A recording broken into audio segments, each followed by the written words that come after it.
Assalamualaikum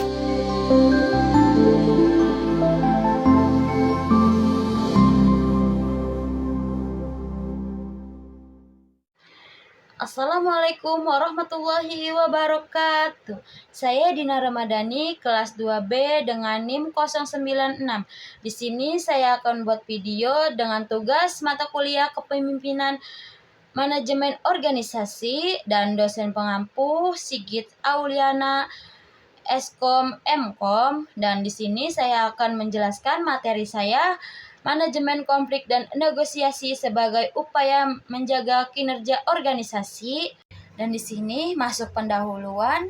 Nomor 1, konflik adalah hal yang wajar terjadi di setiap organisasi. Yang kedua, ada penyebabnya, beda pendapat, kepentingan, tujuan, atau cara pandang. Yang ketiga, ada jika tidak dikelola menurunkan semangat kerja dan hasil kerja. Yang keempat, ada negosiasi secara utama untuk menyelesaikan perselisihan agar semua pihak merasa diuntungkan.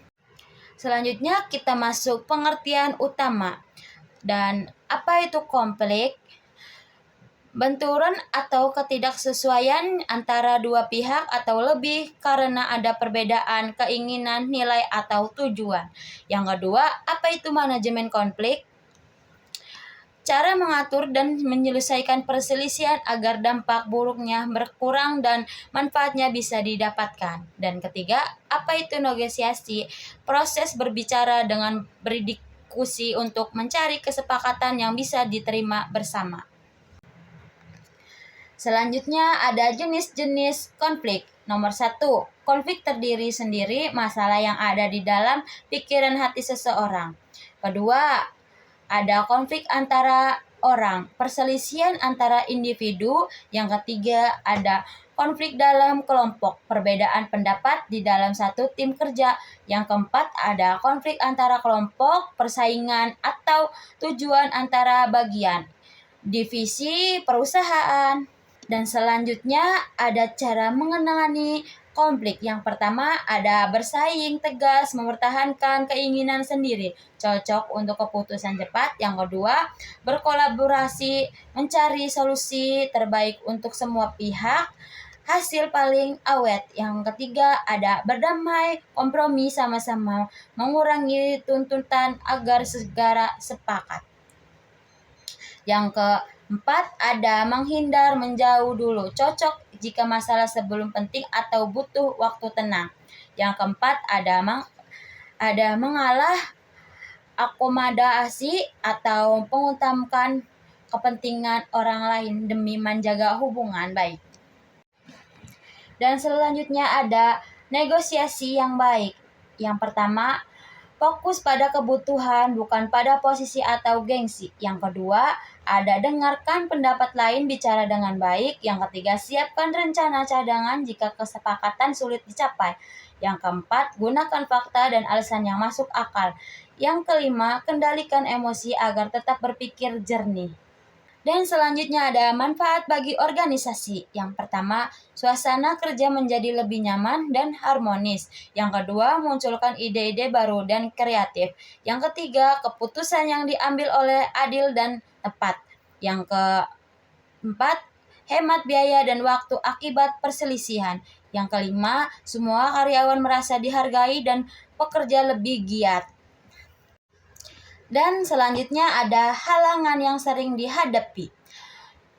Yang sering dihadapi ada komunikasi yang kurang jelas atau salah mengerti. Yang kedua, sering berasangka buruk terhadap orang lain. Yang ketiga, ada perbedaan kekuasaan yang terlalu besar.